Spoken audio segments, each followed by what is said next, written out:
He's got one foot in the frying pan and one in the pressure cooker. Believe me, as a bowler, I know that right about now, your bladder feels like an overstuffed vacuum cleaner bag, and your butt is kind of like an about-to-explode bratwurst. Hey, you mind? I wasn't talking when you were bowling. Was I talking out loud?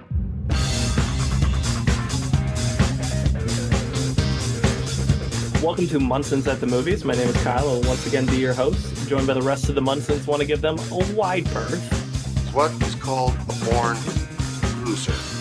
A real Munson.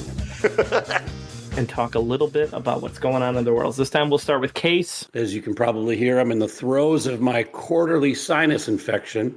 And I went over to the doctor yesterday and I explained to them that every time the seasons change, I have allergy issues that inevitably leads into a sinus infection. And then they proceed to test me for everything from COVID to strep to the flu. And then inevitably they come back about an hour later and go, yeah, we think you just have a sinus infection.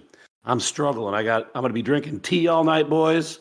And I'm glad we got a Michelle Williams expert on the show tonight, Aubrey, because I'm going to be throwing you the ball quite a bit. What about you, James? Sounds like right in the middle of Game 3 of the World Series. So depending on how tonight goes, I heard unconfirmed that Aaron Boone was at a lot of Diddy's parties and he should be investigated by the FBI.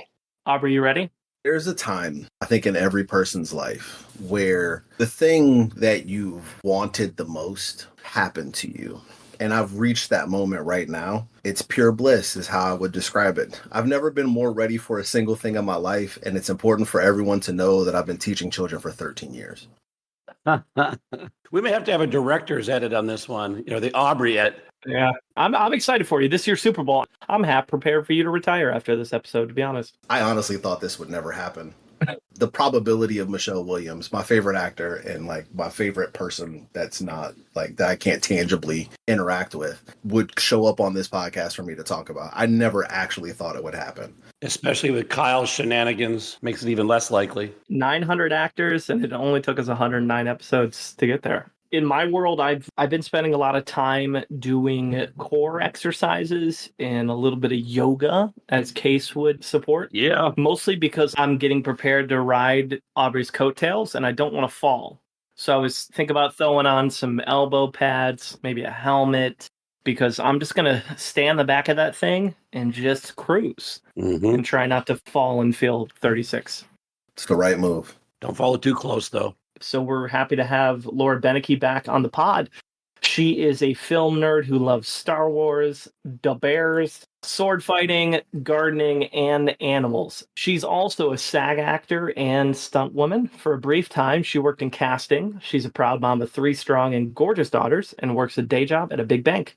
She joined us previously for the Gary Cole, Bonnie Hunt, Jennifer Lopez, Jim Belushi, and Mila Kunis episodes, which makes this, if my math is correct, her 6th appearance on the podcast. Yeah. How we doing, Laura? I'm doing great. I can't believe it's been 6. It's all gone so fast. I just got back from LA where I saw a SAG screening with my oldest daughter. We watched The Boys and we got to meet some of the actors. Golf season and cheer season just wrapped for the middle one. The youngest just won. Her team won Best in District for volleyball. Nice. Laura, if you're not Aubrey's favorite guest yet, I assume you are now because you picked to join Michelle Williams. So there's something there. 100%. You're my favorite guest. It's not even close. There you go. I'm eternally grateful for you and everything you've done for me. We're happy to have you back, Laura, and let's do this. Episode 109. All right, birthday is November 7th. Only 2 birthdays this time. First one, Adam Devine, known for Pitch Perfect, Workaholics, Mike and Dave Need Wedding Dates, The Intern, Ice Age Collision Course, Lego Batman Movie, Modern Family, and most recently, Righteous Gemstones. That's a lot for a career that isn't that long. And good stuff, too. Oh, yeah. How old do we think Adam Devine is? 36. 40. 34. Give me 38. Aubrey, you get the win on that one. 41. The second one we have is Christopher Knight, known for Brady Bunch, and then a bunch of other things that don't really matter, like Another World, Dickie Roberts, former child star, The Last Sharknado, and lots of stuff I've never heard of. How old is Christopher Knight? 60. Use Brady Bunch as your starting point. 63. 67. 97? That's the opposite of $1 bet. He's unbelievable. He's turning 67. Aubrey gets it again. Like, what are we doing here? Oh my goodness. We know what this is, guys. Michelle Williams night. I told you I was prepared. Well, happy birthday to them and anybody else who turns a birthday on the 7th. The 5 actors that were on the wheel included Daniel Day-Lewis, Ving Rhames, Alex Skarsgård, and Leslie Ann Warren. Their days might happen in the future, but today is not their day. Today's day is Michelle Williams. She has 58 credits on her resume, 4 producing credits, 7 soundtrack credits, and a bunch of theater work. So we're going to get into the nitty-gritty, talk about all the things, and by we mean, again, Laura and Aubrey, and the rest of us will support them. Before we get into that, we always start with a little actor trivia and see if James can stump us Fast and Furious style.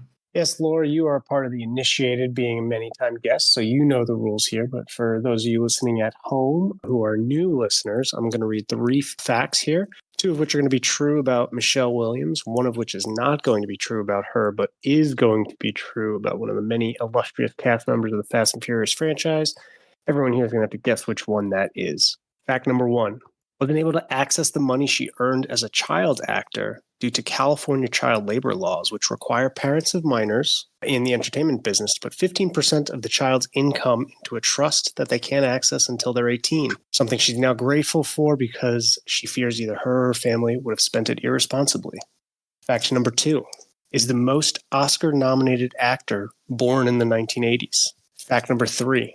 Narrated the audiobook version of Britney Spears' memoir, The Woman in Me, which went viral for her interpretation and impersonation of celebrities like Britney Spears herself, Mariah Carey, and most famously, Justin Timberlake. Tonight, I pre-selected Dame Judi Dench because she starred alongside Williams in My Week with Marilyn.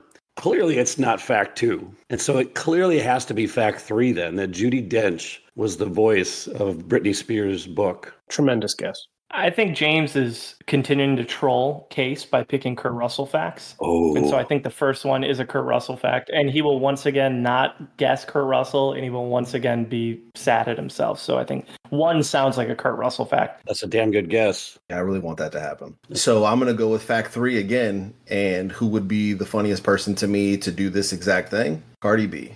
Yep. I'm going to say 2's the lie. Fact number 2 is the most Oscar-nominated actor born in the 1980s is true. She's received 5 Academy Award nominations. Her nominations, 4 for Best Actress, Wow. which we will get into, and 1 for Best Supporting Actress. In fact, the longest she's gone without an Oscar nomination since her first is 5 years, which is crazy. So she has just been putting out critic choice of roles constantly. The next closest actress born in the 80s is Emma Stone, who's got 4 nominations. And the next closest actor is a tie between Eddie Redmayne and Daniel Kaluuya. She's been setting the pace for the millennials for a while now. Impressive. Fact number 3, narrated the audio version of Britney Spears' memoir, The Woman in Me, which went viral for her interpretation and impersonation of celebrities like Britney Spears, Mariah Carey, and most famously Justin Timberlake, is true. And it is hilarious. When you look up why she did Britney Spears' memoir, I had to emancipate from my family at a young age, and Britney Spears and I came up at the same time, and her story kind of resonated with me, and I found Spears' story very powerful. And Britney herself was like, I didn't want to read this because it was traumatic for me, so I was looking for someone else to do it, and I think Michelle Williams is incredible. So when she said she was willing to do it, I jumped at the opportunity. But that is not why it went viral. It went viral because she is cooking these celebrities with her impersonations in there. 1, she does a pretty good job sounding like Britney Spears, but you can tell that she goes out of her way to sound like an absolute idiot when she's impersonating Justin Timberlake. And it is worth putting in here because the quotes are brutal. One day, Justin and I were in New York going to parts of town and I had never been before. Walking our way was a guy with a huge blinged out medallion. He was flanked by 2 giant security guards.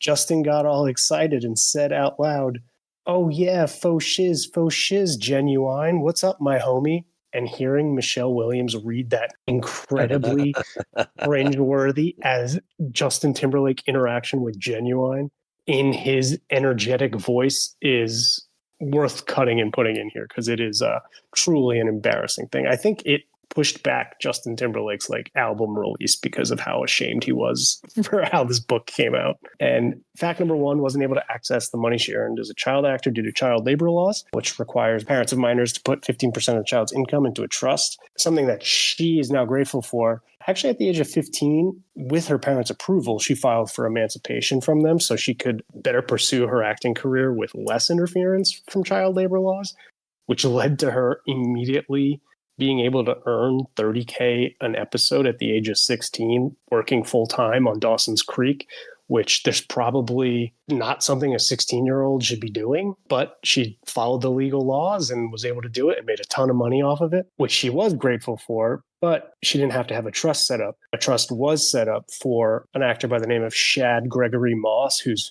formerly known as Little Bow Wow, who starred as Twinkie in Fast and the Furious Tokyo Drift, but was also famously a platinum recording artist by the age of 13. Good job, sir.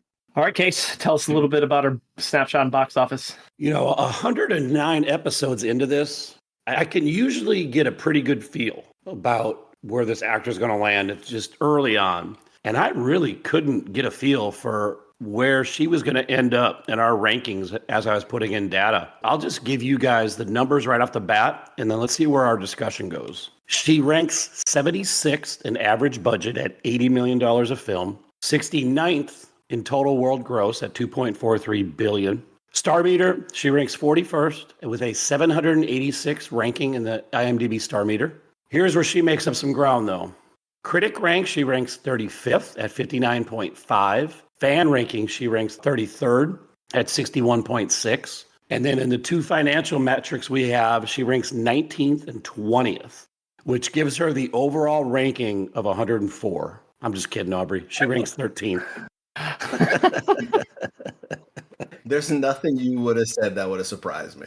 She comes in ranks 13th, which I was kind of surprised at. But then looking, just kind of breaking her numbers out from the pack, she has 6 movies that made over 5 times their budget, which is wildly impressive. And they're Station Agent, Brokeback Mountain, Wendy and Lucy, Blue Valentine, Manchester by the Sea, and Venom. So you've got a nice balance there. I don't think it's much of a stretch to say that a well-written, well-directed, well-acted movie can be made on a smaller budget. And when people hear that a movie's really good, they don't go, oh, it was so cheaply made. They go, I want to see it, right? And so if, obviously Venom was a big budget one, but Manchester by the Sea is not one of those movies that you promote endlessly and be like, it's a summer blockbuster. You got to come see this. It's one of those movies that gains word of mouth and everyone's like, dang, like that was pretty well done. It's going to win a bunch of awards. And so I'm not shocked that movies that are that kind of prestige drama were made cheaply and had a lot of success box office wise. What hurts her in this particular section of this is she doesn't really have a franchise, because the Venom thing is easy to kind of look back on. Oh yeah, this makes sense. She did a big budget movie, but that movie was getting trashed before it came out. And it was a bit of a surprise that it did so well at the box office. So other than that, which I guess isn't even really a franchise for her because she's not in them anymore, she doesn't have any of those. Yep. She's not really attached to any of the big Marvel stuff that's happened. And she doesn't have any animated movies. Yeah. Those are big box office drivers in this particular thing. Not having as much of an information as you do in terms of like how it plays out with the actors and how they rank, but just from a box office standpoint, she was never going to do well on that part. The star meter, she wasn't going to do well in that either. And almost every single time I brought her up, the person has been like, who is that? So like none of my students know who she is. I was literally talking to my cousin just the other day, and he was like, who's that? And I'm like, oh. She's not a celebrity in the way that modern celebrities are celebrities. Right. No. So when she does a movie, even if it's Venom, you don't really know that she's out. She's not out doing all that stuff. You know, that's not really her bag. Aubrey, also with people not knowing her name, people often get her confused with Carey Mulligan. I even did at one point, you know, when I was getting ready for the show, I was like, oh yeah, wasn't she in this? And I was like, no, that was Carey. The more I've researched her and investigated everything, I feel like it's by design because this person is wicked smart. So I think when the paparazzi went crazy with the Heath Ledger thing, she just decided she was going to go after her career in a different way. You know, she didn't want to have all that fame and superstardom when she could just be a really good actress. Good starting point, Case. Let's see where it takes us. First major role we're going to talk about is 94. So all the stuff before that, she was born in rural Montana in 1980. Her father ran for U.S. Senate as a Republican twice, failed both times. Yeah, he got shelled both times. I feel like it's important to. He wrote like a ton of books. He's like a very successful day trader, and he crushed it in the Republican primary twice, and then just got smoked twice when he ran for Senate both times. She moved to San Diego at the age of 9, so in 1989. Her first experience with the world of acting was a local production of Adventures of Tom Sawyer that got her interested in the world of acting. But her first role was in a production of Annie, which that sounds like the actor thing to do, as a school production of Annie. And at that point, her parents were driving her to LA for auditions from San Diego, which is a couple hours, 2.5 hours, depending on traffic. And then she was on a couple episodes of Baywatch. That was her first on-screen role between 93 and 94, which is not what I would have ever thought, knowing what Michelle Williams' career has turned into, that Baywatch is where it all started. And she was 13 for her first screen role on Baywatch. So that's crazy. I think she got a taste of like that life and was like, I'm good. I want to go into real acting. Wow. Yeah, right. Starting at Baywatch. And then she filed for emancipation from her parents at 15, rushed through high school, moved to Burbank by the age of 16, and then was like a working professional at 16, which is bananas. So did she file for emancipation because they brought her to do the Baywatch? Would be justified. She's spoken about it like pretty openly, and that a lot of times child stars emancipate from their parents, and it's pretty negatively driven because the parents are, mishandling their money, or like Macaulay Culkin is a famous story of that, right? But with her, she's like, it was so that I could work full time. Like my parents and I had a complete understanding.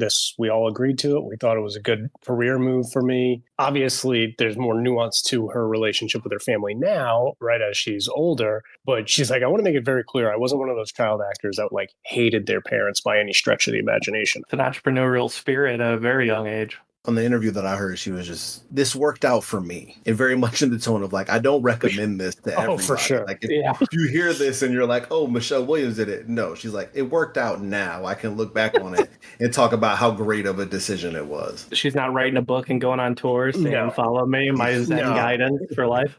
She talks about how like it was crazy that she was like 17 years old with her own apartment. She's like, I didn't know how to cook. Like I didn't know how to do anything. And so I would make like frozen pizzas, like 3 or 4 at a time to start the week and just eat those for the rest of the week. And she's like, looking back, I realized like I was a child. I didn't have any idea what I was doing. And she had to cram in all that high school education in 9 months. Real quick. So wrap it up so that she could be emancipated. She wished she had a better education growing up. Well, right about the time she filed for emancipation, she was also in what we're calling her first major role, which is Lassie from 1994. Case drew this review. I'll lead off my review by saying, what better way to pivot from Baywatch than to the classic and heartwarming tale of Lassie? That's true.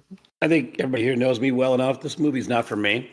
I was not able to find it because it's not available anywhere. But I watched a bunch of what I would consider probably illegal clips that I assume are from the movie. And I did a massive amount of research, and I feel like I put together a pretty decent review. The story follows Matt, a young boy struggling to adapt to his family's move to a rural farm. And he has a lot of teenage angst. Their shared experience, Michelle Williams plays a local girl who Matt befriends and eventually falls for. Their childhood crush leads the rebellious youth to want to stay on their farm and make a go of it, deciding because of a cool chick like Michelle Williams, farm life isn't all that bad. I do think that this movie is a great jumping off point for Williams' career. Review after review pointed out how her performance in this movie is something viewers should focus on. And from what I saw in the clips, it's pretty clear that she's a natural and certainly a modest foreshadowing of her film career. And it kind of reminded me of the early stuff that we talked about with Jennifer Lawrence, where you were like watching and you're like, yeah, this person's a natural. Here's the artists that were included in this film's soundtrack. Red Hot Chili Peppers, Alice in Chains, Smashing Pumpkins, White Zombie, Steve Miller Band, Jackal, The Beatles, Bob Dylan, and the Allman Brothers in a Lassie movie. So I was like, really wish I could have seen it if only to see a white zombie appearance. Whoever would have ever thought that Beavis and Butthead Do America and Lassie would have similar soundtrack vibes? The other really interesting thing about this was produced by Lauren Michaels, same production team that did the Coneheads. You saying the reviews talked about how great she is. Really turns the knife on this one. 2 or 3 things on the entire show notes that I didn't watch. And this is one of them, and I hate this movie for it, and I will never forgive it. I have a differing opinion on her early career than what those reviews made it sound like. So I really wish I would have seen that. I don't think the reviews of the next movie we talk about are as kind. 11 Lassie movies plus the TV show. Hey, there's your franchise, buddy. Nope, this franchise can go straight to hell. I'm not the only person in the McKay household that was disappointed that we were not able to watch Lassie. My son was all in, and he was not happy we didn't get to this one. Especially after the Doug Jones episode with all the creature feature stuff that he can't watch. So, like, he was looking forward to a lot. And she ain't got a lot of light watches on her resume. So no, this was the only one he could watch. This is it. So 10 years until the next review, she did an episode each of Step by Step and Home Improvement. Big shows there in the mid-90s. Step by step, day by day. Is that Patrick Duffy with Step by Step, right? That's who the main character was? You are correct. Her next movie, though, was Species. She played young Syl from 95. Michael Madsen, extraordinaire, and Natasha Henstridge launched her career. You love this movie, Kyle. This movie sucks. But It's bad. I didn't watch this whole movie because I ran out of time. And so I just watched her part. So that's the only thing. I put it on for that because I knew it wasn't going to last very long. And it was just shockingly bad. Killian didn't catch this one? You didn't watch this one? No, we saved that. We saved those for when he turns 6. I like that you're doing that. I like that you're putting together a nice watch party. This is parenting. You got to put the guardrails up somewhere. That's teacher work right there. That's curriculum work. She didn't speak in the 15 minutes that she was in it. I'm not going to knock her for this. I don't particularly think she's very good in this. It was just kind of odd to see the position she was put in and how much they kind of threw at her feet to make that work. 17, just getting jobs at this point, doing kind of whatever she can get. I mean, she went from Baywatch to Lassie to Species. Talk about 3 very different projects back to back to back. So just Time Master. I started watching Time Master. I didn't finish it, but I tried. Me either. That was my main DNF right there. I was like, I'll watch this. I didn't even make it to where she shows up in the movie. No, I made it about 25 minutes and I was like, all right, I'm good. Mm-hmm. She plays a much more substantive role in Halloween H2O 20 years later. Plays Molly alongside JLC and Joseph Gordon-Levitt, who does not make it very far in this movie. Yep. I love all the Halloween movies. This is a big get at the time. I mean, the Halloween franchise, you came off all this small stuff into playing a pretty main character in a Halloween movie 20 years after the original. And she survives. Mm-hmm. Spoiler. I enjoyed my rewatch of this movie. I agree. But I'll always enjoy a rewatch of a Halloween movie. This movie's awesome. Mm-hmm. It was also my only interaction with the Halloween franchise for like, I don't know, decade and a half. Like I saw this very young and loved it. And I was like, yeah, Halloween's amazing. And this was what I was referencing when I was talking about that. And it was long before I actually even know who Michelle Williams was. So when I like circled back on this a while ago, I was like, wait, she's in this? This is fate. Shout out to LL Cool J. Yeah. Ultimate Survivor. I was going to say right around this time, didn't she write that script titled Blank with 2 other actors too? Because she was not too happy with the roles she got. But the topic was about prostitutes living in Nevada in a brothel, which I thought was kind of odd. But she sold it to a production company. So somebody has it on their shelf. We're just waiting for it to be made. That is cool. Given what Aubrey was saying about Species, that doesn't surprise me at all. After being on that set, I'd be like, we need to write something about how women should have better roles in this. The show we mentioned earlier, 128 episodes of Dawson's Creek between 98 and 2003. And if she's making as much money as James said she was making at 18 to 23 years old, she was doing pretty well. Obviously, you put a pilot out there and you hope it gets picked up. But because of the reviews this show got and then the ratings that it got, it was like a smash hit from the jump. The first 2 seasons, the cast was very well paid, but then they renegotiated their contracts and those numbers aren't publicly listed anywhere. So there's a good chance they were making well more than $30,000 an episode by season 3. As a massive Michelle Williams fan, I should have seen this, but I have never seen this. Not a single episode. Never seen it. What? I didn't watch it for this either. She plays like against type pretty much. Like she plays a character that's not what she's known for by any stretch. I've heard her talk a lot about it. I wrestled with watching this, but I would watch the entire thing and it would have taken over my entire life. 200 episodes. I'm too obsessive to like pop in and out. So this will be saved for a time when I've got a lot of spare time to go back and watch this.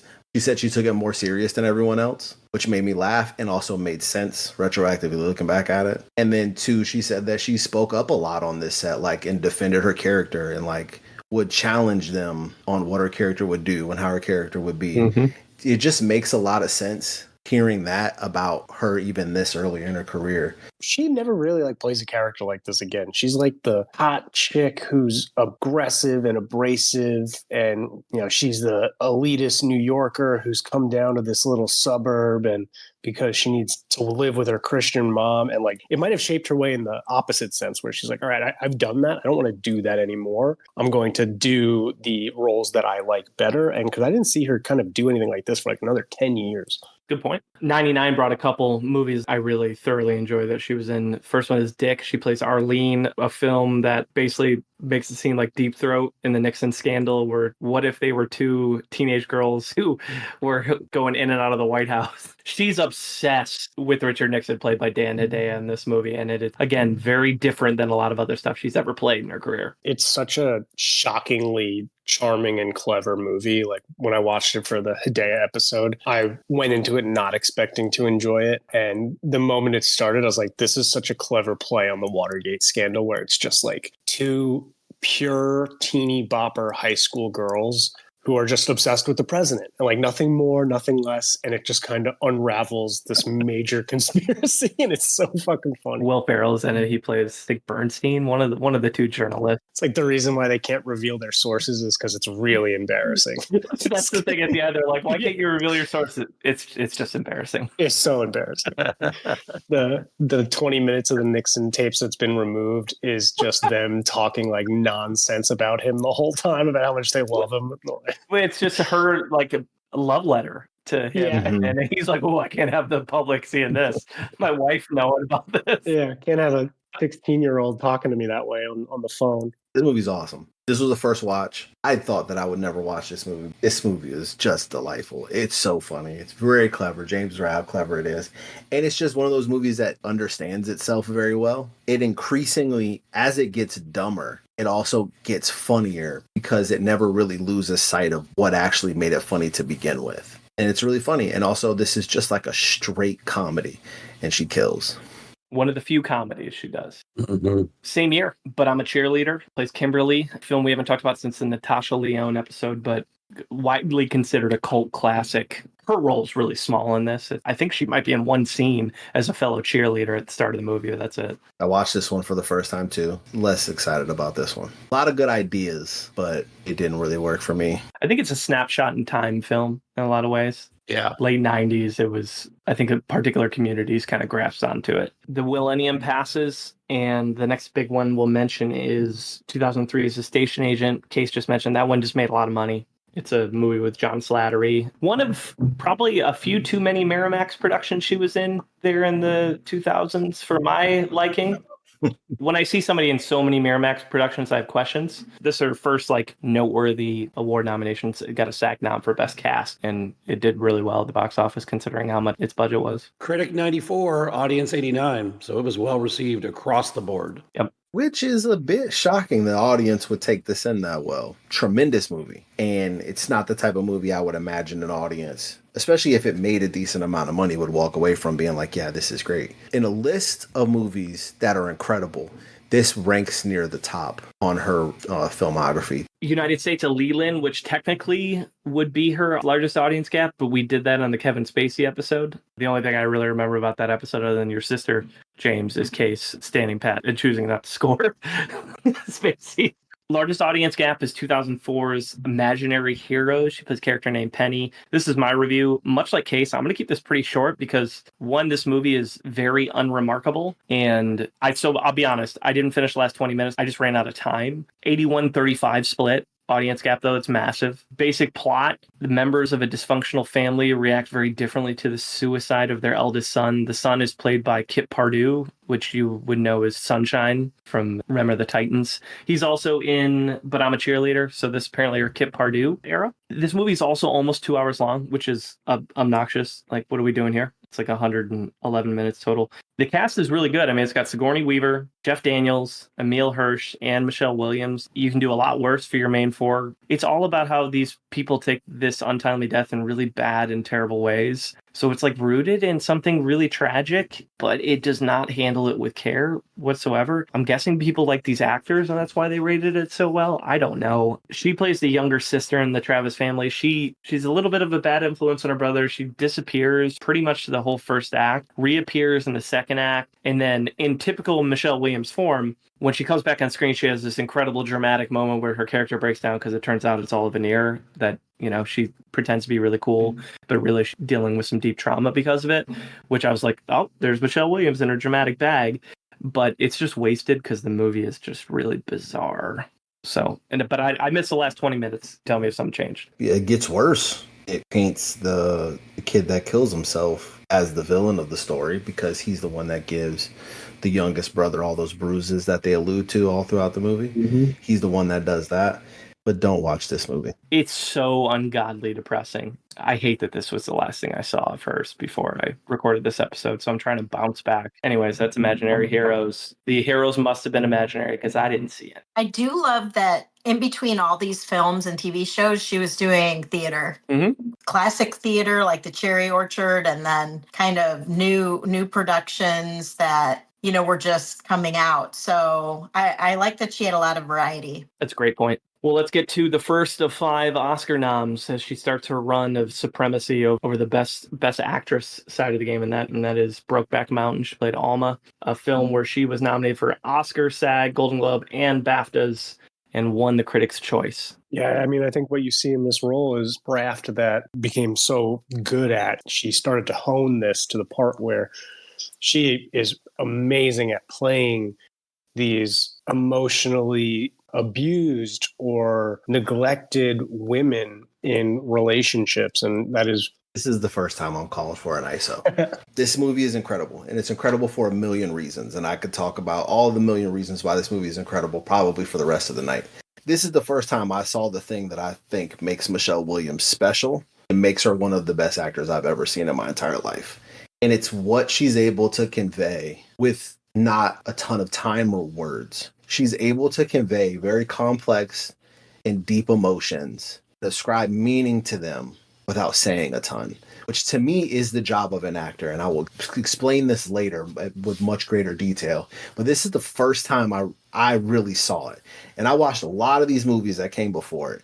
And this is what I was alluding to before. She's great in Dick, and she does fine in some of the other movies. And she has a relatively standard movie career up to this point. But this is the first time that I saw what comes later. All of the stuff that James is talking about what this tragic love story left in the wake is done by Michelle Williams. And it's most notably done in her most memorable scene when she confronts Heath Ledger's character in their home. And it's done not necessarily with what she says, but just how she's moving, how she acts, how she feels, how she explains, how she arrived at her conclusion. Because if you do a side-by-side comparison, which is something that I'm going to do a handful of times throughout this podcast, and it doesn't mean that the other person is terrible, because Anne Hathaway is not terrible. She's very good in this movie. But if you do a side-by-side comparison, both of them are going through a similar thing. And the Anne Hathaway portion of this doesn't hit as well because she's not able to do the thing that Michelle Williams is able to do. So that emotional beat comes from what she does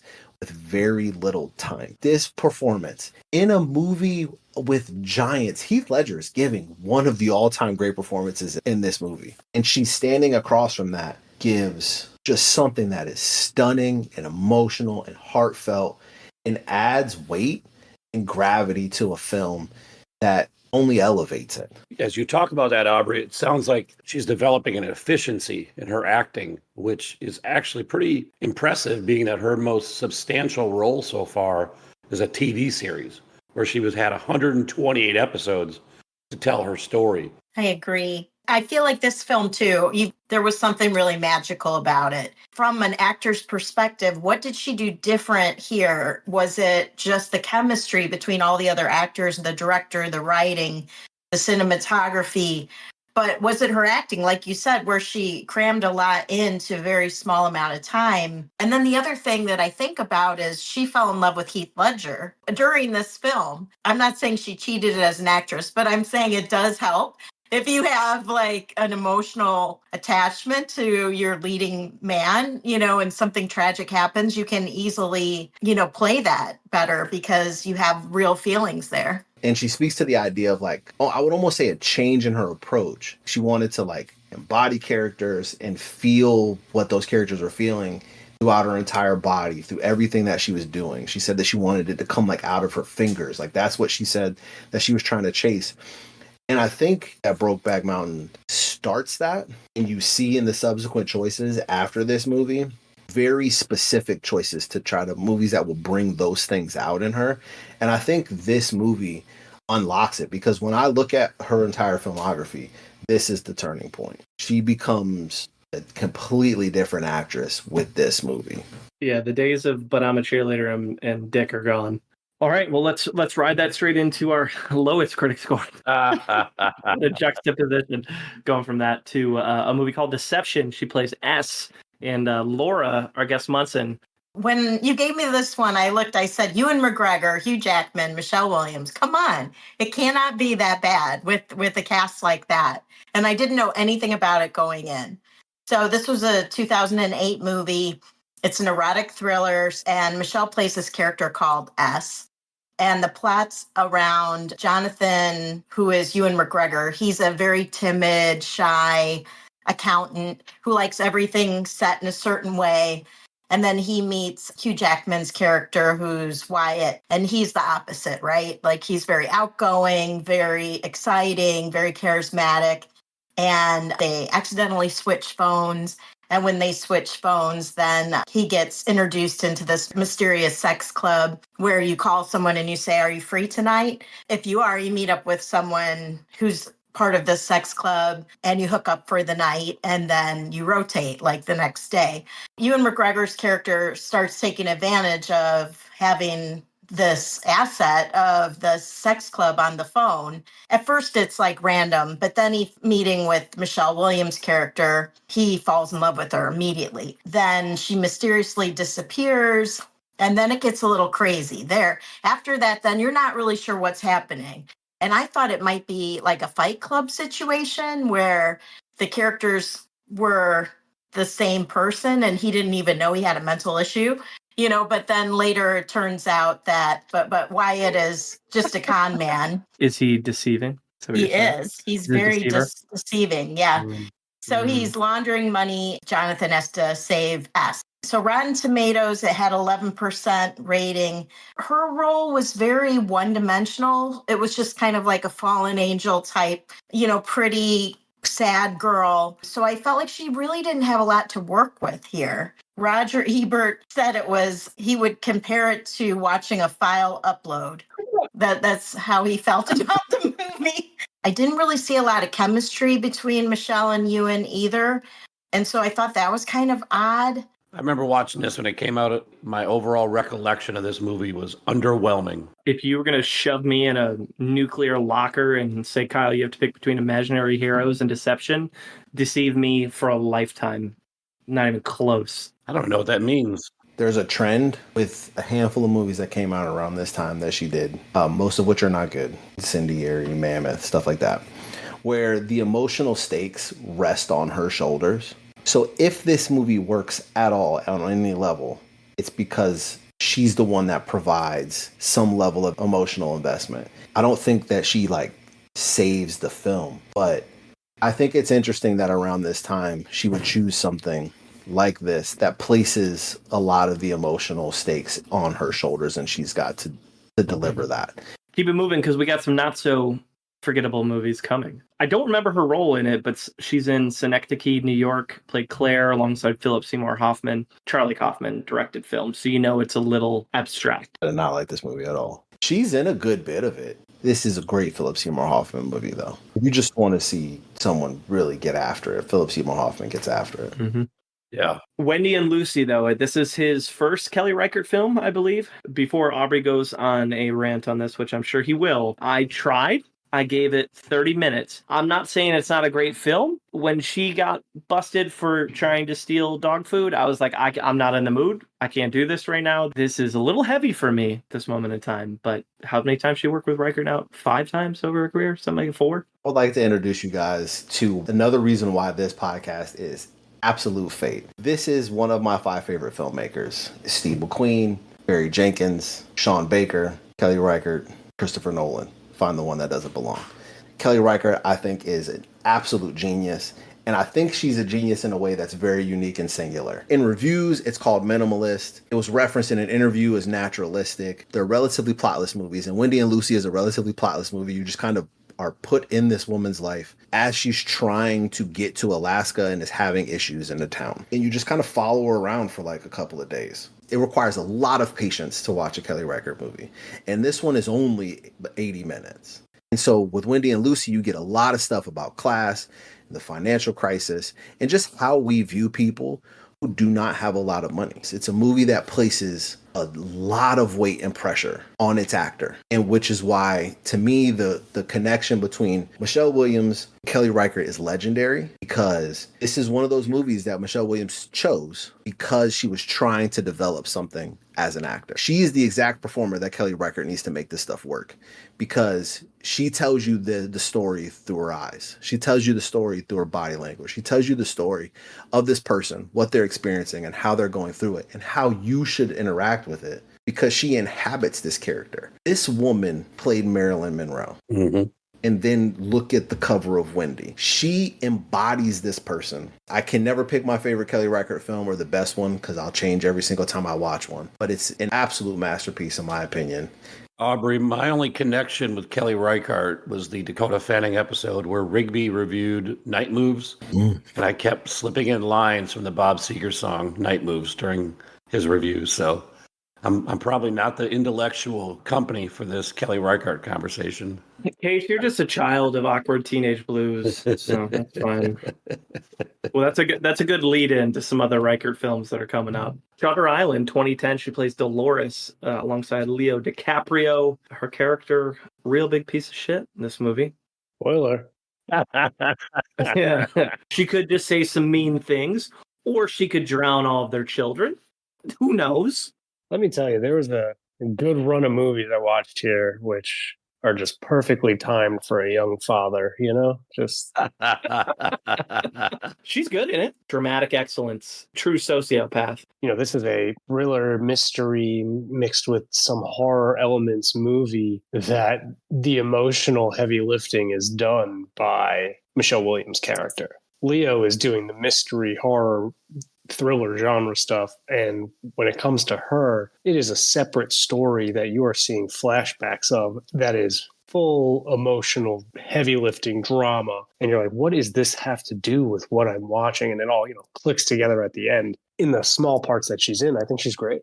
Let's get back to the Michelle focused dramatic roles, though. Let's talk a little bit about Blue Valentine. She plays Cindy, and her first big executive producing credit as well. Yeah. A film that got her Oscar, Golden Globe, and Critic Choice noms. Prior to talking about her role in this, I want to talk about how she got into this role, because right around this time is when Heath Ledger died, and she was pretty outspoken with going through a pretty major depression. She was raising their daughter, and she was like even discussing like giving up acting altogether just to like focus on putting a routine together for their kid. And then the director of this movie contacted her. He's like, I thought this was like good news. He's like, hey, I have this movie, an emotional relationship drama. I've been trying to make it for like 5 years with you. It's ready to go. And she's like, yeah, I don't know if you've heard the news recently, but I'm not really in the mood to act anymore. And she said, like, I'm not leaving my daughter. We're setting up kind of shop here, and I'm just going to create a routine for her to have some sense of normalcy. The director went out of his way to move all production to her. I'm not making this movie without you, so we're coming to you. So you can have the same lifestyle with your kid, take her to school, do whatever schedule you need to do, and we'll work around you. And she said it's like one of the nicest thing anyone's ever done for me, because it assured me that there are good people in this field and that I can live a normal life and still work. It ended up being, you know, this incredible critical success. Well said, dude. It's just crazy that someone's willing to do that for you, you know? Yeah. I mean, it was a success on all levels. financially, critic, audience. When you know you're eventually going to create something like that and you have that much time to marinate on it and create in your head all the different ways you could play it and all the different choices, that definitely lent itself for having a good performance. So Laura, this movie appeared on IMDb in some form or fashion around August of 2007, and it was released January 28th, 2011. So at least 4 years where this movie was being talked about in public. So it's got to be even before that. This is not just the saddest movie I've ever seen. I've only seen it twice in my life because of how sad this movie is. It's one of the saddest things I've ever watched. Ryan Gosling is incredible in this movie. He's hilarious, which this movie needs some level of levity. To explain what I think makes Michelle Williams so special, I'm going to use another comparison between the two of them. She gets nominated, and I think, if I remember correct, she's the only thing from this movie that got nominated. And that makes perfect sense to me. Because again, when we talk about a full embodiment of a character, she finds a way to blend into every single person that she plays. Even as someone who is a big fan of her, I'm never seeing Michelle Williams. I'm just seeing the person that she's portraying on screen. And she's able to do this by capturing the essence of what a person is feeling and what they're going through. And she does this very well here. Even the best actors, at times, when you look at their eyes, they're just reading lines and they're doing it with some level of passion. You bring something so earnest and so real and so genuine. I find myself in awe of it because the complexity of what that character goes through and where that character ends is all done without a ton of dialogue. There's a large portion of this movie where she doesn't actually explain what she's mad about. And I'm not 100% sure she ever really explains it. What I interpret from what she's done and what I interpret from this movie is her expressing a lifetime of pain, but also, and more importantly, what it feels like to fall out of love with someone and how you explain that to them and they adore you, and the guilt and the shame that comes with that. And that's minus all of the other baggage that this movie puts on her. The emotional heft is placed directly on her shoulders. Every single person that watches movies needs to see this movie because it is a masterclass in acting, but it's a masterclass of how to convey emotion and what your audience should feel in its depth of emotion. And that to me is the difference. It's not just I'm sad. It's I'm sad. Here's why I'm sad. Here's all of the reasons that I'm sad. Here's all the other emotions I feel because I'm sad. And here's also how you should feel because you see me being sad. And it's me doing that without saying anything, really. And she does that so well in this while embodying this character. It's just amazing. All right. I think Aubrey, you're going to have some more positive things to say about this next one. That's her next Oscar, SAG, Golden Globe, Critic Choice, and BAFTA nominated role. So most noteworthy up to this point in terms of awards. And MTV Best On-Screen Transformation nom, not to be forgotten. Her role as Marilyn Monroe in My Week with Marilyn from 2011. This is my favorite performance of hers. This is also, I think, the best performance that she's ever given. Additional reason why this movie was meant for me, but also why this podcast was meant for me and this was fate, is because Michelle Williams is my favorite celebrity now. She's my favorite actor now. But one of the other 5 most interesting people to me ever in the history of the world is Marilyn Monroe. Yep. I am a big fan of Marilyn Monroe. I love her as an actor. I read biographies. I'm a fan of her, and I'm intrigued by her. All the things that are made about Marilyn Monroe, this is one of my favorites. I think it's one of the best depictions of Marilyn Monroe as a person and as a human and the struggles and things that she went through. It is all 100% Michelle Williams because that is what she does best. She's able to bring out that complexity from people. What I think makes this elite and amongst the best performances I've ever seen put to screen is that she's able to capture what made Marilyn an icon, that she filled that well. She was also able to capture the thing about Marilyn that I feel like goes unspoken, and it's that for the people that love Marilyn, and I've read people talk about this, and this is how I feel as a fan of Marilyn. She was able to capture this thing that intrigues people that genuinely love Marilyn, that like it's almost like a rope-a-dope type thing. You're drawn in and you want to like help her and save her and defend her. And it's completely transformative. She sounds like Marilyn Monroe. She moves like Marilyn Monroe. She looks like Marilyn Monroe. And that's insane to me. Yeah. That you can do that. This is an icon in part because of how beautiful and sexy she is. And Michelle Williams, she hits that note as well, while bringing a level of humanity to Marilyn that I believe she deserves and is often overlooked. This is GOAT level stuff. This is top tier.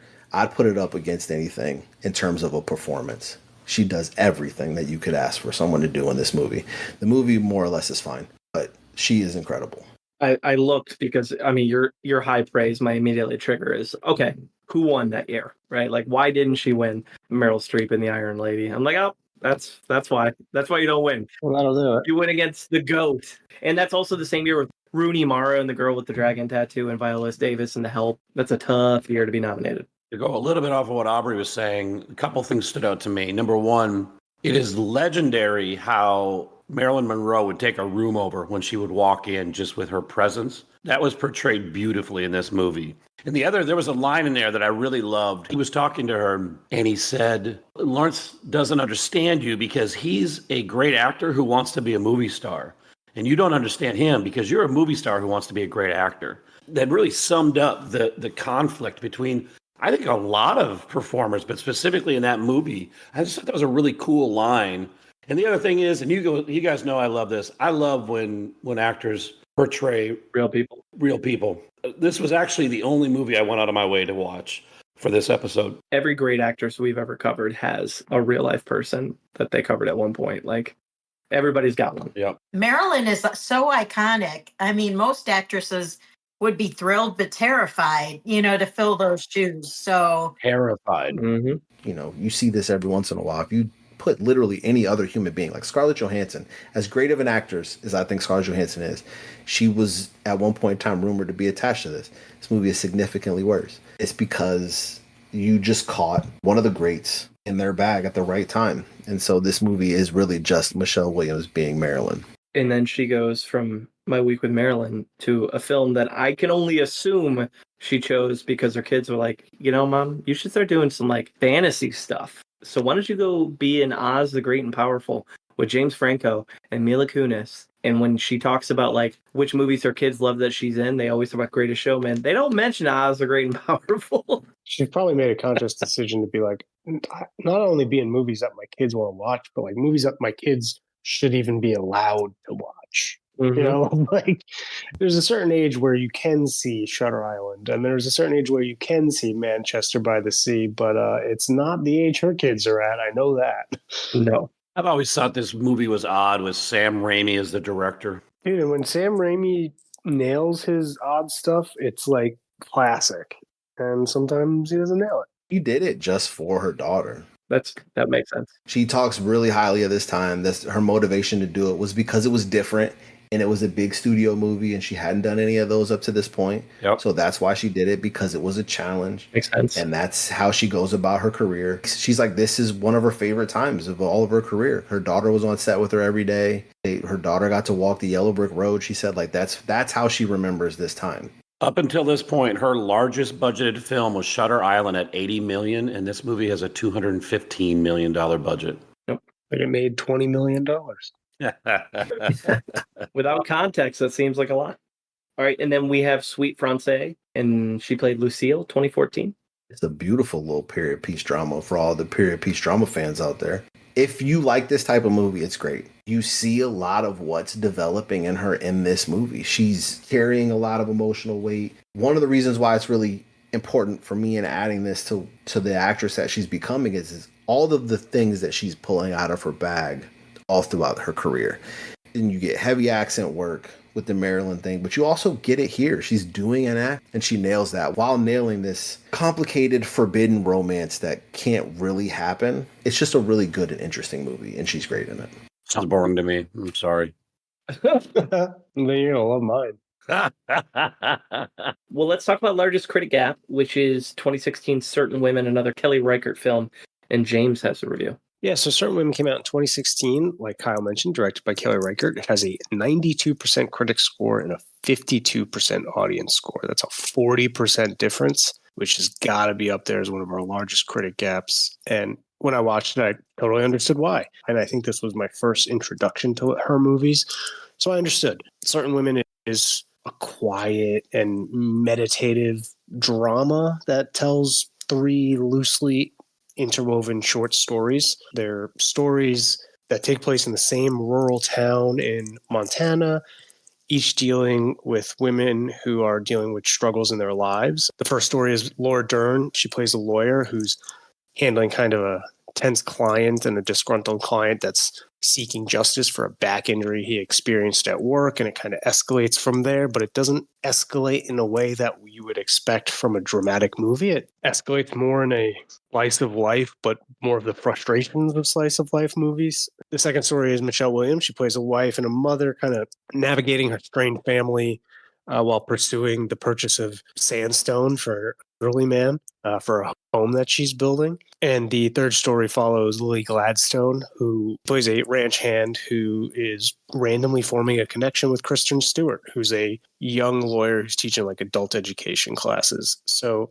these three stories capture like really complex, definitely often unseen emotional lives of women who are living in like the boonies of the northwest of the country, right? And so the reason why I understand why critics love this movie and audience was split pretty much 50-50 on liking and disliking it is because the movie doesn't tell you what it's going to be about or what you're watching or what you should take away from its story. It's restrained and it's delicate and it focuses on the nuances of characters' interactions. Kelly Reichardt's direction emphasizes like really subtle undercurrents of each character's kind of world. It can create a story that feels powerful if, and I mean like a big if, you can connect with it during a intentionally slow pace. Michelle Williams, Laura Dern, Lily Gladstone, and Kristen Stewart act their asses off. They ground each storyline in like very authentic emotions. You know, there's not a lot of dialogue, expansive landscapes which highlight the loneliness. These are not things that, if you are not into that type of movie, you're going to randomly see and then be like, man, I love that.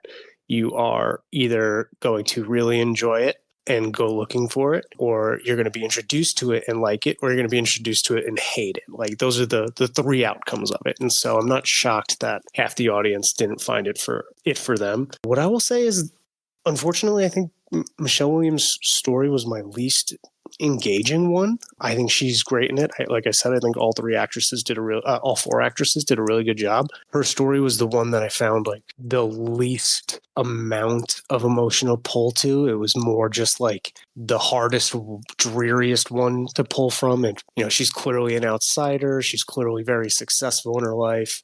She's clearly like longing for a connection with the town, with her husband, with her daughter, and she's not really getting it from anywhere. And she does really great at that. It's just the story doesn't build towards something. It's just kind of there, this is hard, there, it's over. And the other stories at least built somewhat towards something, even though it's not exactly uplifting in any stretch of the imagination or fulfilling. It's what you take from it. So I did enjoy this movie, but it's one of those movies where you go, oh, that is interesting. I will interpret that a certain way. I don't know if I'm going to watch it more than one more time, like in the rest of my life. Very well said. You hit all of the right beats. I just didn't love the tone because I found that all that to be positive and amazing. Like the moment the movie started, I was like, oh, I get why the audience is split 50-50. I can't suggest this to anyone. I have to suggest it to a very specific person. And I am that person. This movie is amazing. Yeah. It's a movie that's relatively plotless, and Michelle Williams' portion of it is even more plotless than the other two. Kelly Reichardt is, as I said before, with her movies, including 2010 Meek's Cutoff, which is a Western and is great, and Kyle took off the show notes. But it's a great story about Michelle Williams and the way that a woman can take control of a kind of a drastic situation. There's portions of her story that really are left very open for deeper exploration. And Michelle Williams' story was the one I kept coming back to over and over again, because the other two stories were easier for me to understand. Michelle Williams, her portion of this story, the downside to a woman being really good at her job, and the idea that people say you can't have it all. And this is, to me, what the brilliance of Kelly Reichardt is. None of this is explicitly stated. None of this is really put there. And I could be entirely wrong. That's what I took away from this. James, I don't know if this is going to make you feel better or worse, but this movie is tied for 23rd largest critic gap of any movie we've covered. And it joins Stuart Little 2. I see the similarities, or the themes there. Ants, Blue Steel, and Certain Women. are all tied for 23rd That's largest critic gap we've covered. 40% is 23rd. That's nuts. 23rd. Well, let's go to our last review, and that is the very lighthearted, not heavy story whatsoever called Manchester by the Sea, and that's from 2016. She plays Randi, Oscar, SAG, Golden Globe, Critics' Choice, and BAFTA noms, just racking up the noms. Still not winning, but still getting the noms. And Aubrey has this review. Manchester by the Sea, the 2016 Kenneth Lonergan joint, written and directed by him, basically follows a depressed Casey Affleck playing Lee Chandler. We're slowly revealed over time why he's depressed, which I guess we'll get to a little bit later, but we kind of just see him go through his life in the midst of this depression. His brother dies, which is not what set off the depression. I guess that was just a cherry on top. And then he has to take care of his nephew. So he's basically responsible for all of the parts of his brother dying, like handling all of those things and trying to square away his nephew. He's doing all this while he's back in a town that he's left and fled from because his depression stems from him setting a fire in a fireplace, leaving, and the house burning down and his 3 children dying in that fire. This movie is one of the best balancing acts I've ever seen in a movie because it is hilarious. It's a very funny movie. And a very bravely funny movie because it's the very next scene after the fire. Cut to daytime and they're trying to put the stretcher in the ambulance and they can't because they can't get it to close right at the right time. It's a tension breaker, which is very welcomed at the time, but it's also just so brave because that could come off so poorly if not done well. But you kind of get that all the time. Lucas Hedges is in this alongside Casey Affleck, being the teenage nephew, just going up 100%. He's hilarious. Michelle Williams plays Randi, which is Lee Chandler's ex-wife at the time that we see him going through his depression, but he was the wife at the time. She was rescued from the fire that her kids died in, and she's in this movie for less than 15 minutes. Mm-hmm. And you get a very clear understanding of a few things. So I will continue to beat this drum. The ability to embody a person. Because you see this character for less than 15 minutes and you understand her almost immediately. From the very first scene you see her where she's sick in the bed and Casey Affleck comes home and they have a bit of a brief exchange. You understand everything you need to know about that character in that moment. The money scene, though, is when she runs into him kind of randomly in the last third of the movie. And they have this conversation that is gut-wrenching. And she's apologizing to him. He's not accepting this apology.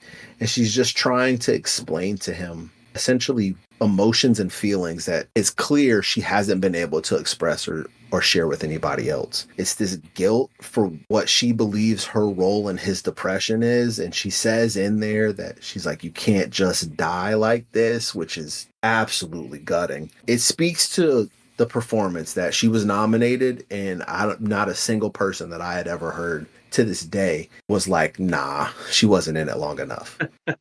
Yeah, you're right. Only an elite actor can pull that off. During that scene, too, she has her newborn baby son, Yeah. which also adds a huge layer of awkwardness, emotion to the scene. I fell in love with this movie. Everything was so vulnerable and real. I loved her performance, and Casey was off the charts. Amazing. This movie was picked up by Amazon Studios, and it's the first movie and really the only movie that has won an Academy Award that Amazon Studios has been involved with. Well, another film that I know her kids love that she's in, and that's her ability to show off some of her singing chops in The Greatest Showman. She played Charity. And who doesn't love that movie? Everybody loves that movie. It's a movie about spectacle. Yeah. I enjoy it because it makes me feel good. From a technical standpoint, I think it's poorly written. But here's the saving grace, because I watched this again a lot more closely this time. I think she's a great singer. I'm not sure that's her dancing in the first number that she's in. We got a conspiracy theory. The dancing that they're doing on that rooftop, I don't think it's Hugh Jackman either. That's like really high level dancing. So I don't think that's her, which actually is a point away from this movie because she can dance. So I would have actually liked to see them tailor a scene that's more to what she could do. But I think this actually shows off what I have been calling her superpower. The thing that makes her elite which is the emotional stakes of this movie are given off through her, because the real emotional stakes are him and how he loses the thing that he actually loves because he's chasing something else. Yep. And you see it in the Never Enough number. The reveal that he is more interested in love with something else and it's not being Michelle Williams is revealed in that number by Michelle Williams, which I think tells you everything you need to know about her as an actor, because Hugh Jackman is killing this movie. But that's what it is. It's her in a quiet moment seeing something and with just her face and her eyes telling you something is wrong and it hurts me. And you get that just from her. Also, Michelle Williams' song is great, but that's to me what's really special about this movie in terms of what we're talking about is casting matters. When you cast Michelle Williams in a movie like this, you can get one over because you don't have to write a really powerful and emotional beat here. She'll just give it to you. All the money in the world. She played Gal, another Golden Globe nom, just stocking them up. 2017. I completely forgot until I was getting ready for this episode that was supposed to be Spacey. There was. And then Christopher Plummer came in and got himself a nice Oscar nomination. Okay, and this one makes me mad because of the reshoots. You guys know about that, right? Yep. Yeah. $1,000 for her reshoots versus $1.5 million for Wahlberg's. Come on. Oh, I didn't know that. That's crazy. Yeah. And she's top billed. That's not acceptable. And I feel like that's, why she ended up going on the Equal Pay Day state capitol, to discuss fairness and wages. So it makes sense. I saw that video where she talked about she wasn't planning to go, and a friend said, "Hey, would you come speak?" And this was very raw at the time of Flood. She's not just top of the call sheet just cause. This movie is about her. Like, she is the lead of this movie in a lot of different ways. She does a great job. Just important to point out, another accent lost in another person. I agree, Aubrey.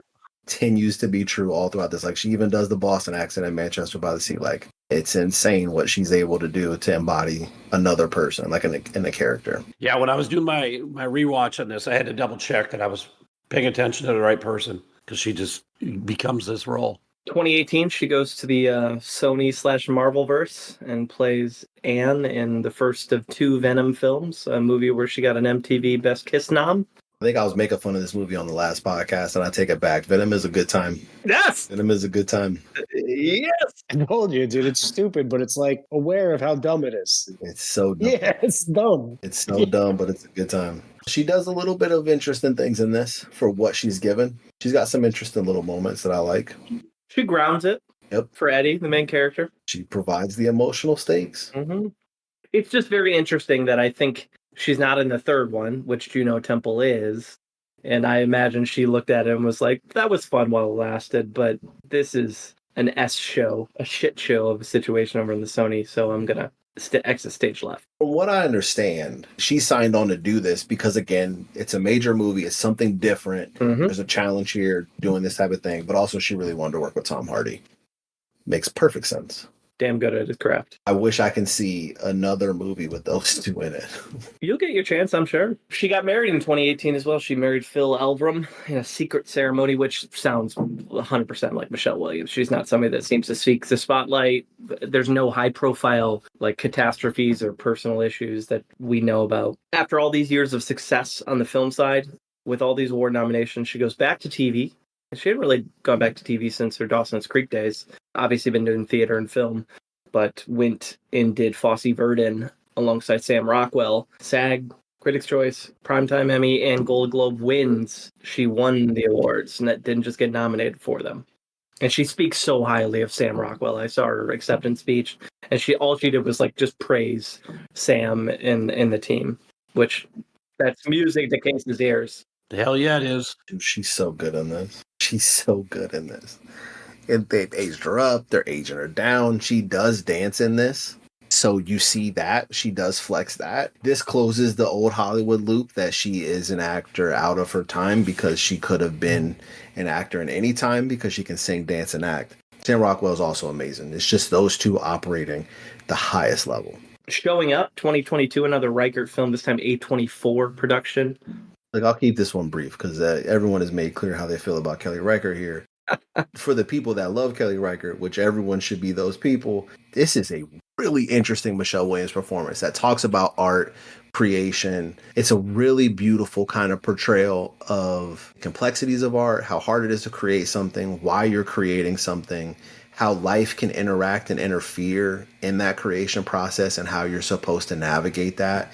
Michelle Williams is the top of her game in this. I think I've ranked all of Kelly Reichardt's films either 4.5 or 5 stars on Letterboxd, and this is another one.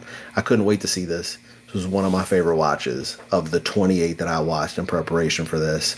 All right, last one we'll talk about is The Fabelmans. She plays Mitzi, Oscar, SAG, Golden Globe, Critics' Choice noms. The film where Steven Spielberg calls her up and says, "Hey, I want you to play a character." Well, he asked more indirectly, but she figured out eventually, "Oh yeah, you're asking me to play your mom in a movie about your parents." In a character that is very nuanced and very complex, and from a passion project from the director.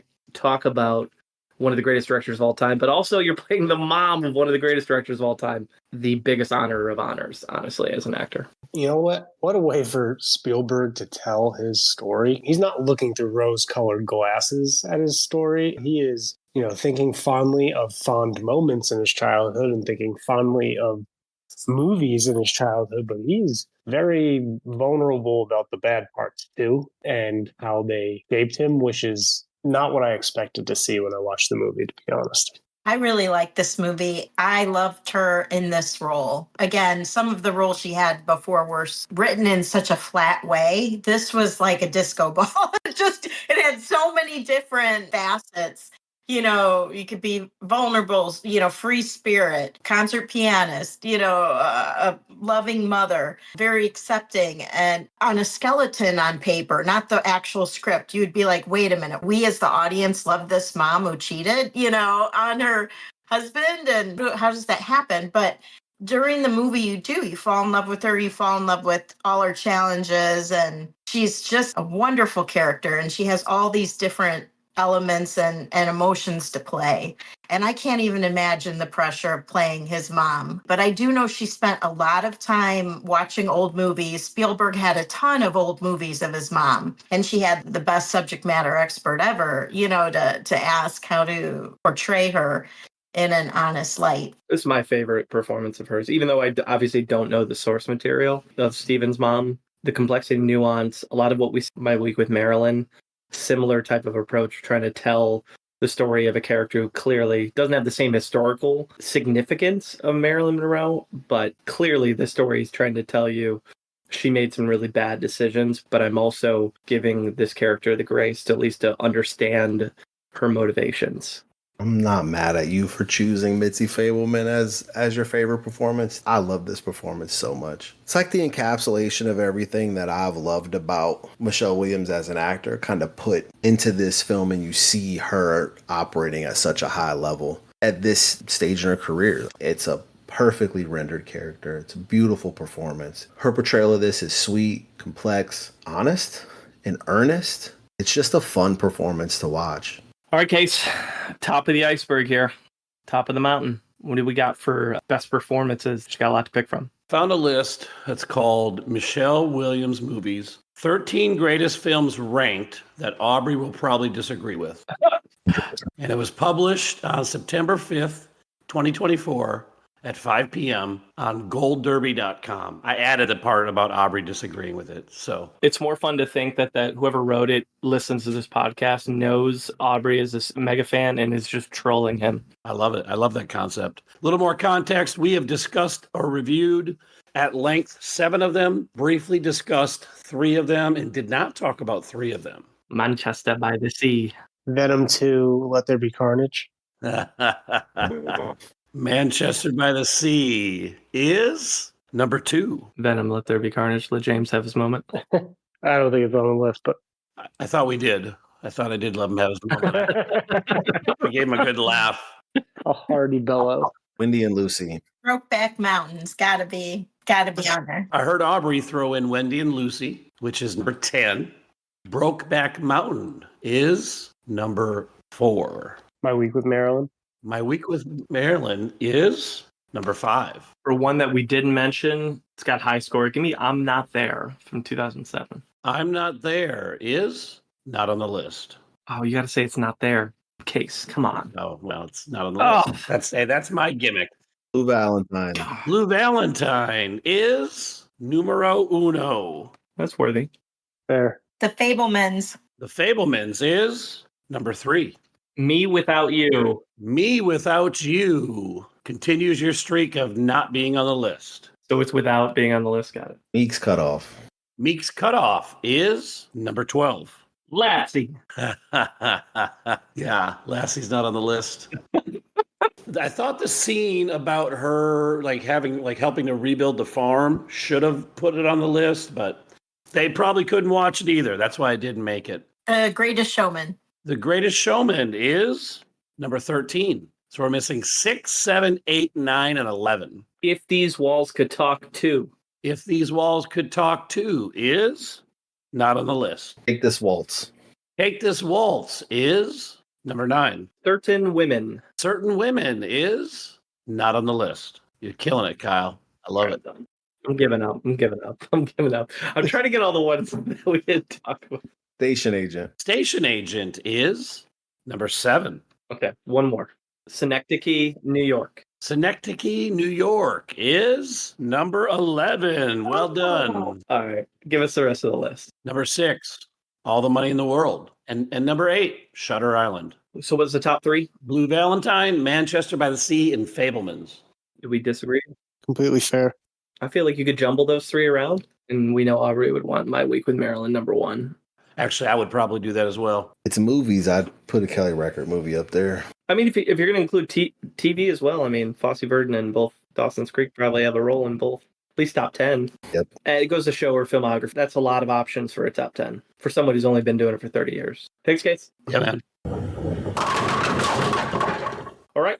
Let's get into the Munson Meter. What we do, we rate every actor on a scale of 0 to 100. Contrary to popular belief, 100 is the cap on this. We cover anything from longevity, project choice, pop culture impact, acting range, their awards footprint, other talents they might have, their personal life, comedic chops, box office success, or anything else that matters to us as Munsons. And we will start this time with Case. Or, as I score it, completely fictitious and fairly random numbers. I'll be honest, I wasn't all that familiar with her work. So anytime I do that, I always try to find comparables of people, of different performers that they kind of remind me of. And the one that kept coming to mind tonight as we were talking, especially at the beginning of her career, was Jennifer Lawrence.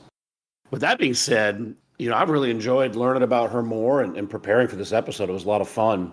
And the only other note I have is, as far as I can tell, she's the closest thing we have to an EGOT nom or winner. The only thing she's missing that she doesn't have is a Grammy.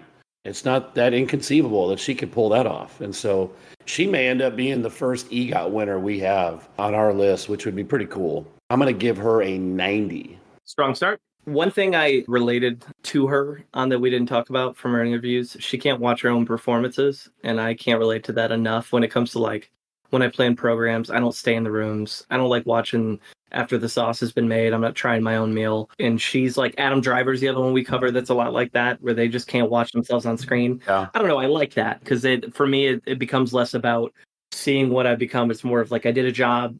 I was fully in it. And then I'm just going to nitpick myself. So I'm not going to participate in that experience. For her, nitpicking is the word because a lot of actors, you start from 0, you start from 50 and go up. With her, it's start at 100 and come down, right? Where do you go from there? And much to James's point, a lot of this is comparative analysis with other actors we've covered. But I think she's an incredible dramatic actress. She's done just about everything on and off screen. She's been nominated a million times for all the things. The only thing that she hasn't done there is actually win the Oscar. Getting nominated 5 times, it's still worth mega points at the end of the day. Yeah. Her biggest hit for me is just pop culture impact. To Aubrey's point, people that aren't cinephiles, they know her when they see her on screen, but if you said Michelle Williams, they're going to think of the musician, not her, the actress, which is a shame because she's incredible at her craft. It's just the projects she picks are not always open to mass appeal, right? They're not films that are hugely accessible to a lot of folks, but she's an auteurs actor at the end of the day. I wish I would have seen a little bit more comedy from her. I mean, we saw a little bit in her career early on, but I thought of somebody like Natalie Portman. Portman was able to laugh at herself with Natalie's rap and SNL and be self-deprecative Michelle does take her craft very seriously, and I love that. But I almost think it may be a little too serious and not able to joke at herself in that same way. I kind of use those two as a comparative metric as both incredible dramatic actors. And how do they bring their comedic presence to the screen? I love her theater work off screen. My score has slowly been going up the whole episode because Aubrey's been pulling the sales job of sales jobs on this episode. Yep. But as I was looking at the list, I was looking at kind of where I've scored others. I can't give her as high as Maggie Smith, just with the longevity of her career. And rest in peace, Maggie Smith, right? I think it's the first episode since she passed. She has the same level of prestige with all of her awards and everything, and obviously has huge pop culture impact, and just the longevity of the career. That's kind of my scale, right? Like, the longer you do it, the more I'm going to give you a higher score. I think Michelle is on track to become probably the highest scoring Munson I would have 10 to 15 years from now, but not at this moment. But I'm still going to give her what I think is a pretty darn good score. I'm going to give her an 87, which is just 1 point short of Natalie Portman. Laura, I'm going to toss it to you, or I guess Munson. Okay, this one was hard for me. On the plus side, I like that she was a child star and that she transitioned into an adult career seamlessly, without some of the drama that happens with that transition. Her acting is incredible, her singing. Also, I don't know if you guys knew, but there was a play she did early in her career where she had to do nudity on stage. That's really hard to do as an actor. So I give her some extra points for that. And the dialects, the accent, the theater work, the advocate for equal pay. She does charity work. She comes across really down to earth. Those are all the positives. On the downside, again, she doesn't really have a well-known brand. But again, that could be by design. That could be on purpose. And I do think some of the performances are more flat. Not a lot of them. But I guess when I think of Meryl Streep and then I think of Michelle Williams, I think Michelle Williams will be a Meryl Streep, but I don't think she's there yet. So, yeah, I rated her lower for pop culture. Overall, I ended up at 85, which probably sounds low, but... Laura, we don't score shame. We do not. Stick by it. Okay. That's a great score. Yeah. James, you're up. Yeah, I mean, you guys have all said it. I think she's incredible at adding emotional weight to movies. And even if she's only in a movie for a little bit, she can put her whole heart into it and steal a scene. The award nominations have reflected that. I think it's only a matter of time until what Laura said happens, where she finally ascends to the level of being mentioned with the greats. I just don't think she's fully there yet. I think she's clearly on the rocket ship path for that. And a lot of it has to do with the choices that she makes. She wants to take those challenging roles. And you got to respect someone who's willing to do that because you're putting yourself out on a limb professionally and financially. That takes guts. And so I respect that. This is a good score for me and a good score for most of people. And I'm going to give her an 84. And I'm not ashamed of that. All right, Aubrey, round us out. Tell us how we're wrong. This is not an argument of any kind. I think you guys were all very nice, and I'm very grateful that you guys said the wonderful things you said about my favorite actor. I'm biased. I know that. I've been biased for a long time in reference to her. I try to be as objective as I can. I try to be as rational as I can. I'm not here to convince anybody that Michelle Williams is what I say she is. It's just nice to hear people speak nicely of someone you think so highly of for the craft. I love Michelle Williams because of her work first. That's what draws me to her, what she does on screen. So my score is always about trying to find the best actor and what acting is and learning about acting. That's what this journey is for me. When I think about acting and when I think what the purpose of acting is to embody a character, to convey a theme, ideas, emotions, and to draw a connection between the viewer and that character and what that character is going through. I believe that's what an actor is supposed to do. I believe that's what the job is. I believe that's what everyone is trying to do. I believe Michelle Williams to be, as it stands right now, amongst the best actors I've ever seen do this thing. I think she stands next to any single person, the Cary Grants, the Meryl Streeps, the Denzel Washingtons, the Leonardo DiCaprios. I believe she stands right there because she does that thing. She's able to embody any character and every character. I think her range is understated because it's not on display in a way that other people's ranges are. She is very funny. She does comedies. Yeah. Dick is a comedy. She leads that and she kills that. It's not a good movie, but I Feel Pretty is a comedy.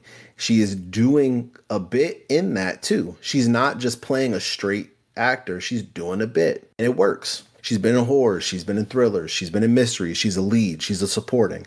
She's been all over the place. She's done every type of movie that an actor can do. She can sing. She can dance. She does those things well. She doesn't just do them in the way that an actor can do them. But more importantly than anything, she can convey emotion, meaning, and purpose of a film through her work, through her eyes, through her body language, not just big emotions. She can do that, but that's not all that she does. It's not her yelling at the screen, "I'm sad." It's her being able to create real, authentic, genuine emotion. And how effectively she does that I find awe-inspiring. I think oftentimes we forget that the greatest person at a thing isn't always the person that we attribute to be the greatest at the thing. And when you're looking at art, you're looking at doing something as difficult as acting, someone who can develop this ability, and you see it through her filmography, her purposefully develop this skill is immensely impressive to me. It's obvious from the first time that I turned this microphone on, I was going to give her 100. It's not a surprise to anyone that she was going to get 100. But the reason I give her 100 is because to me, when someone says what's acting, I think about Michelle Williams in Meek's Cutoff. I think about Michelle Williams in Wendy and Lucy. I think about Michelle Williams in Manchester by the Sea and The Fabelmans and My Week with Marilyn. Those and Blue Valentine. These are the things I go to when I think about acting. So if I'm judging based on acting, she is amongst the best actors I've ever seen. She's one of the greatest of all time, and that's the only score I will ever give her. She joins the Triple Digits Club. There's only 2 actors that have done that. Anybody remember the other one? Max von Sydow. Max von Sydow. With that 100 at the end there, that gives Michelle an 89.2, which puts her in 6th place. That puts her right behind Jamie Lee Curtis and right ahead of Max von Sydow. It makes me so mad that she's behind Jamie Lee Curtis. That makes me so mad. No way. It makes me so mad she's behind Jamie Lee They were Curtis. both in Halloween together. Look at that. Well, there you go. Halloween H2O coming together. Take back all the nice things I said about you guys. I agree with you, Aubrey. She should be way above Jamie Lee Curtis, Why but you're my favorite. I'm rethinking my score. You guys are both crazy. Jamie Lee Curtis is a literal icon. Michelle Williams isn't there yet. She could be. It's not too late to change it. Kyle's not in charge. This is my episode. I'm in charge this episode.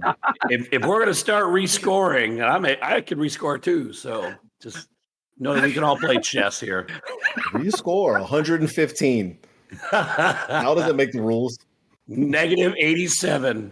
Aubrey, what you got coming? Unfortunately for me, not a lot. There's 2 things, but as a longtime fan of her, this is kind of what I've come to expect. There's 2 things. One is a mini series, so it's nice to see her get back to that. It's called Dying for Sex. That's actually in production, so hopefully we'll get to see that soon. But it's basically the story of a woman that was diagnosed with breast cancer who abandons her husband of 15 years and begins to fully explore sexuality.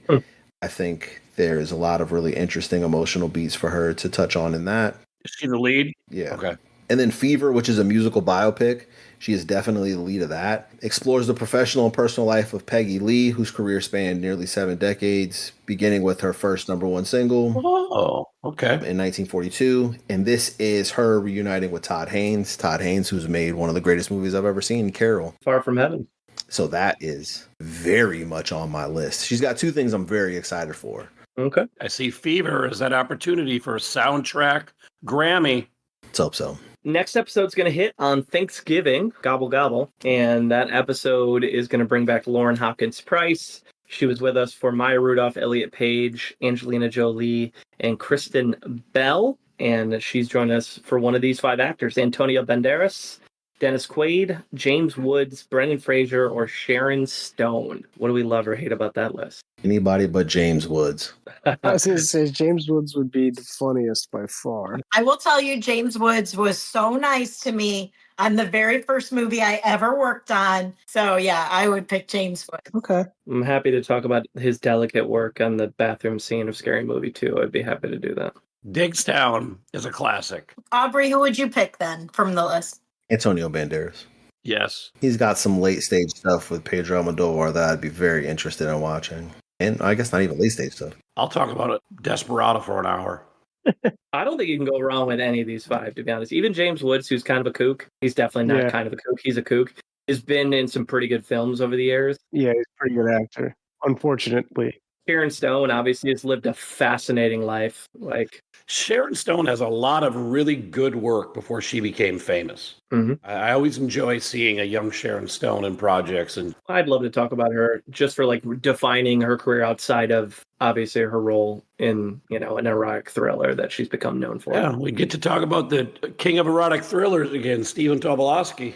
That's right, baby. Just don't do a podcast all on Puss in Boots, okay? So you have to put some other in there. Don't spend the whole thing on. Dennis Quaid would be fun though. After pump faking with some weird erotic thriller choices, I'm looking at Jim Belushi and Stephen Tobolowsky. It'd be nice to take the genre seriously with Sharon Stone. Willem Dafoe, we flirted with it too. He's done a couple. Hey, and Antonio Banderas had that one with Angelina Jolie. William Hurt flirted with it too in some of his 80s films. William Hurt. See, we got to bring that genre back to its glory. Dennis Quaid has a massive, massive filmography and a lot of similar movies, but he also did some pretty prominent work in the middle of his career. Watch The Rookie. Mm-hmm. I know that's not what you're referring to, but No, I mean that he had a huge resurgence with that movie. The only movie I think about with him. what was the movie he was in with Deborah Winger? The one where he's like he and the brother are fire starters, and he plays a clown. Yes, That's a fun movie. I would watch that again. I would rewatch that. I'll be honest, though, I never did watch The Whale, and I don't know if it's Brendan Fraser. I still don't know if I'm going to watch it. Oh, I love The Whale. You have to. If we're gonna do Fraser, you have to watch it. Yeah, you have to watch it. I ain't got to do anything. That's who I want, because I will watch the Mummy films and be completely content and enjoy my 3 weeks of prep. Oh, yeah. I'm a happy camper. Encino Man. Bedazzled. Oh, Bedazzled. Oh, my goodness. It has to be Brendan Fraser now. I changed my choice from Antonio Banderas. I changed from the film critic answer, which was that, to now the real answer that 14-year-old Aubrey would choose and is begging me to choose. It's Bedazzled. I've seen that movie like 15 times. I think he plays for the Knicks in Bedazzled. Yeah, he does. They should.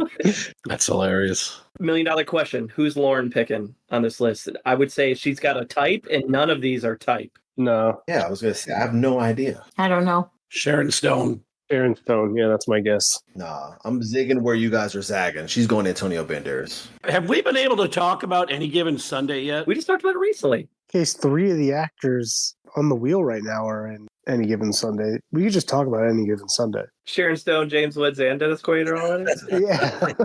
Oh, my goodness. 60% chance, y'all. You're right. I'm in now. Well, here's the thing. Any Given Sunday doesn't choose. Laura doesn't choose. Propaganda. Lauren doesn't choose. The wheel decides, and we'll see what happens. Laura, we've reached the end. This was absolutely wonderful. Thank you for being here with us. Yes. This is obviously your chance. Red carpet. You know, if you've got any plugs you want to make or just wise words for our audience, the floor is yours. No, I enjoy this so much. You have no idea how much fun I have. So thank you. I don't really have any big plugs coming up. I'll be working on the local school's musical eventually. It's Music Man. But other than that, no, I really enjoy working with you guys on this. It's so fun. Laura, are you going to tap into your stunt experience and turn that into more of an action play? Create some high flying and some other stuff like that? I think it's a good direction to go. I think so too. I think the younger kids would like Music Man done that way. Hell yes. As we've reached the end, you can always find us on X, Munsons at Movies. You can find us on Instagram, Munsons at the Movies. You can email us, munsonsatthemovies@gmail.com. Any final thoughts from Michelle Williams? You want to keep it down, you fucking morons? My kids are sleeping. I'm not fucking around. Munsons out. All right, let's go. Thank you for the education, gentlemen. We've just received a PhD in stupidity. Doctor, shall we? Walking our way was a guy with a huge blinged-out medallion. He was flanked by 2 giant security guards. Jay got all excited and said so loud, "Oh yeah, faux shiz, genuine. What's up, homie?"